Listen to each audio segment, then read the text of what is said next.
Hey everyone, and welcome to a brand new web series, Catchin KARP, honoring Minnesota's great outdoors. I'm Joel Niemeyer, your host here for the episode. And on this episode, we're going to talk with John Edman of Explore Minnesota. We're going to talk about, obviously, fishing, since this episode is being uploaded on opening fishing weekend. We're also going to talk about, the pandemic and what's going on right now, and how Minnesota's travel and tourism industry is doing, and what you can do at home there as well. So let's get to our interview with John Edman that we heard on KDUZ, AM 1260 and FM 96.5. And good morning. Welcome back here on KDUZ as we continue our opening fishing coverage here. And, one guy that this was supposed to be year number 12 of me talking with him right by my side on the shores of a wonderful lake. But hey, we still get to chat with John Edman of Explore Minnesota, part of the tourism group that puts together the fishing opener, all the great outdoor stuff you see on TV and radio and a lot of other places as well. Joins us now. Good morning, John. Well, good morning. Thank you for having me. Even though we're not together on a lake in Minnesota, there's a lot of great places where you can get out. This is true. Now I'm sitting in a studio. I'm sure you're sitting in an office somewhere, but won't be too long. And it's a good thing because we're going to talk fishing and outdoors here in a little bit. But the obvious topic to start this conversation with is this coronavirus situation because it's affected everybody in every walk of life, I would guess, including tourism, too. Oh, it's impacted tourism probably more so than any other industry in the state, as well as throughout the globe. People just are not traveling like they have in the past. They're staying home as they should for public reasons, but it's having a significant impact on hotels, resorts, attractions, restaurants, all throughout the state. Throughout the country. And so there's serious concern about our industry right now, but there's also this sort of pent-up demand where people do want to get out. They want, they're tired of being cooped up. They're starting to see things open up a little bit.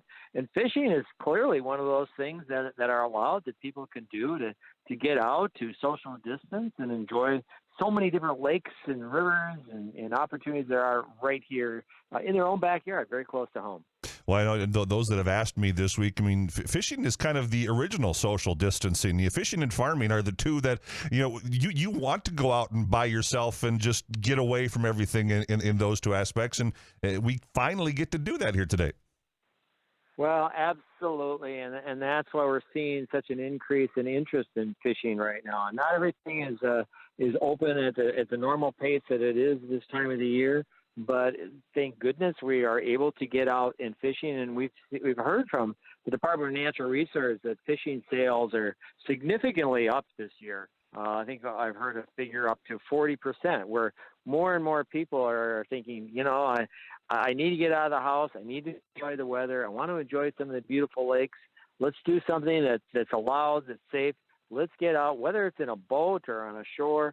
There's a lot of great opportunities for fishing here in the state, and people are taking advantage. Well, obviously, fishing is one of the activities that folks can still do in this time. What are some other activities or businesses, or what are people able to do as far as getting out and seeing Minnesota right now?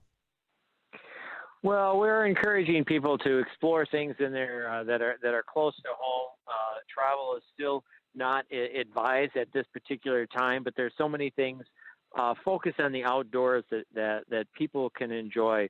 That is one of the things that's really the heart of the attraction of the state of Minnesota. It's our outdoors. It's our lakes, and it's our rivers and our prairies and trails.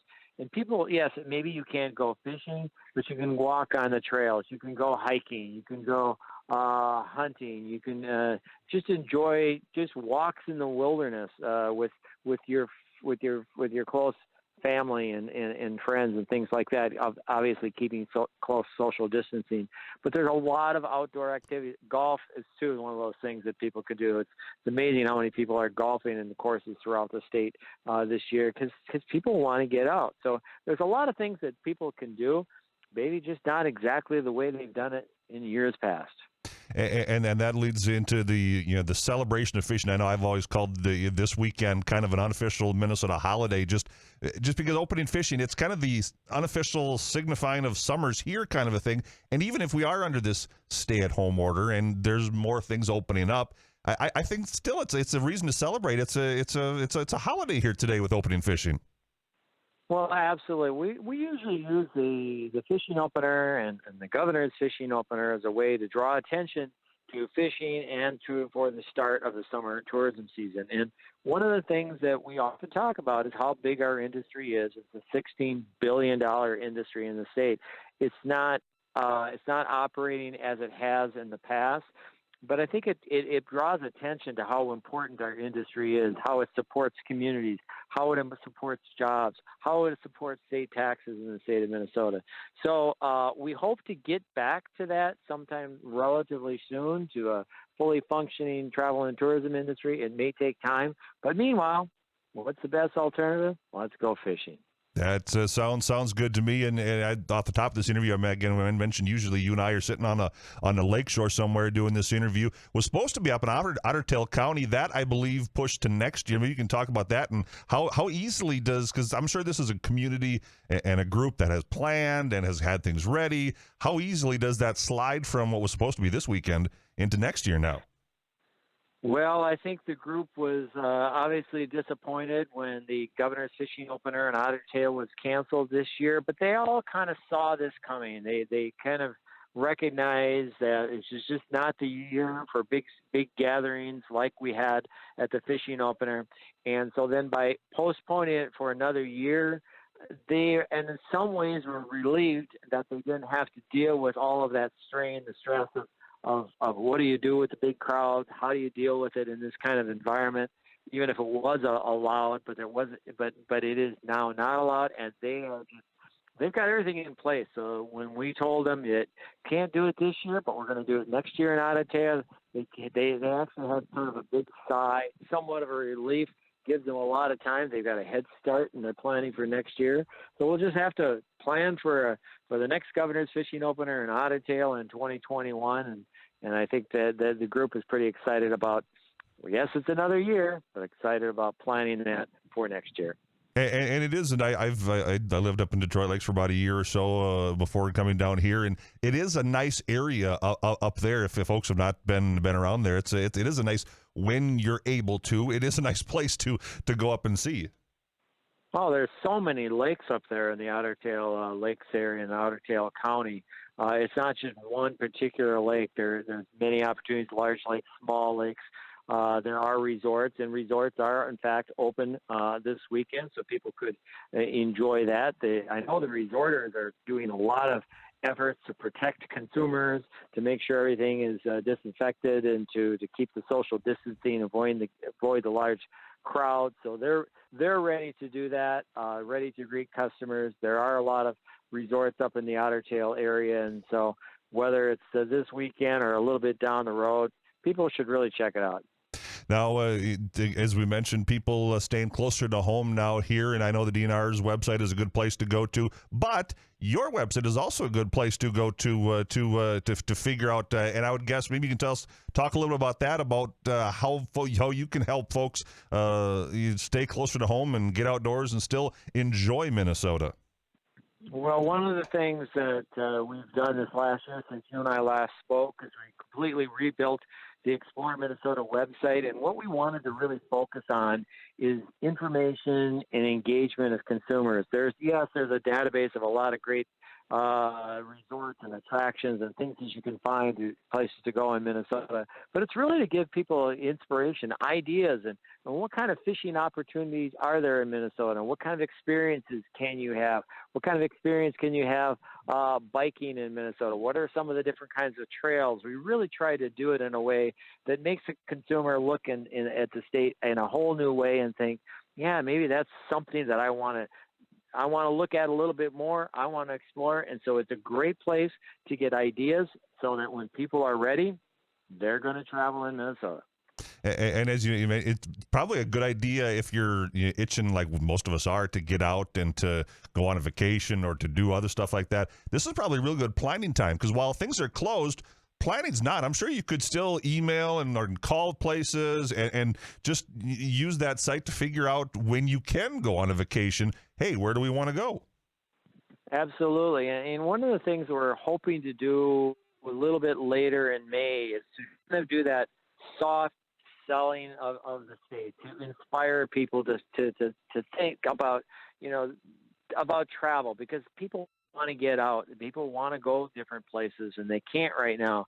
So when you're sitting home alone and you're tired of the next series that you see on Netflix, you should go to exploreminnesota.com and take a look at some different places to go and different opportunities. And some of them, maybe they're not that far from your home you can do right now, but maybe some of the other ones you can think about doing later on this year or even beyond. So one of the things we're telling people, don't cancel your vacation plans, just postpone it to maybe a later time.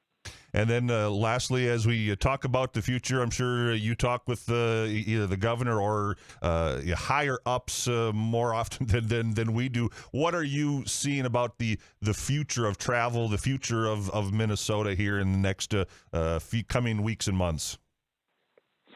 Well, I think that you're going to see a gradual reopening of the economy. We're already seeing that right now. I know the governor and the conversations that he's had with others in economic development, that he's really trying to balance that public health concern along with economic prosperity, making sure that businesses are protecting consumers, but yet are able to thrive. And so we're going to see, we've already seen some gradual reopening of our economy. We're going to see continuing reopening at the right time for different places. It's going to be not a light switch where all of a sudden things turn on, but I know things are going to improve.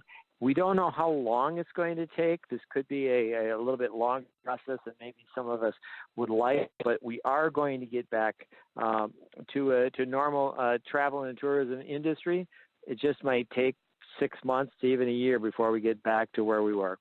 Sounds good. I will be looking forward to 365 days from now chatting with you on the shores of a lake up there.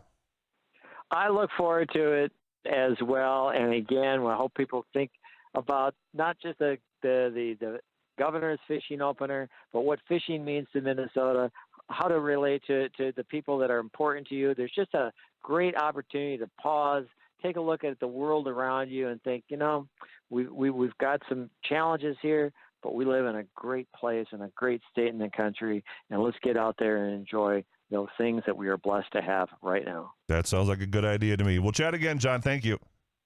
All right. Well, thank you. Take care. Thank you, John Edman, Explore Minnesota, here on KDUZ. Hey, our thanks again to John Edman of ExploreMinnesota.com. You can find out more information on him and travel in Minnesota by going to his website and that group's website, which is ExploreMinnesota.com, a site I've used many times over the years, so go and check that out.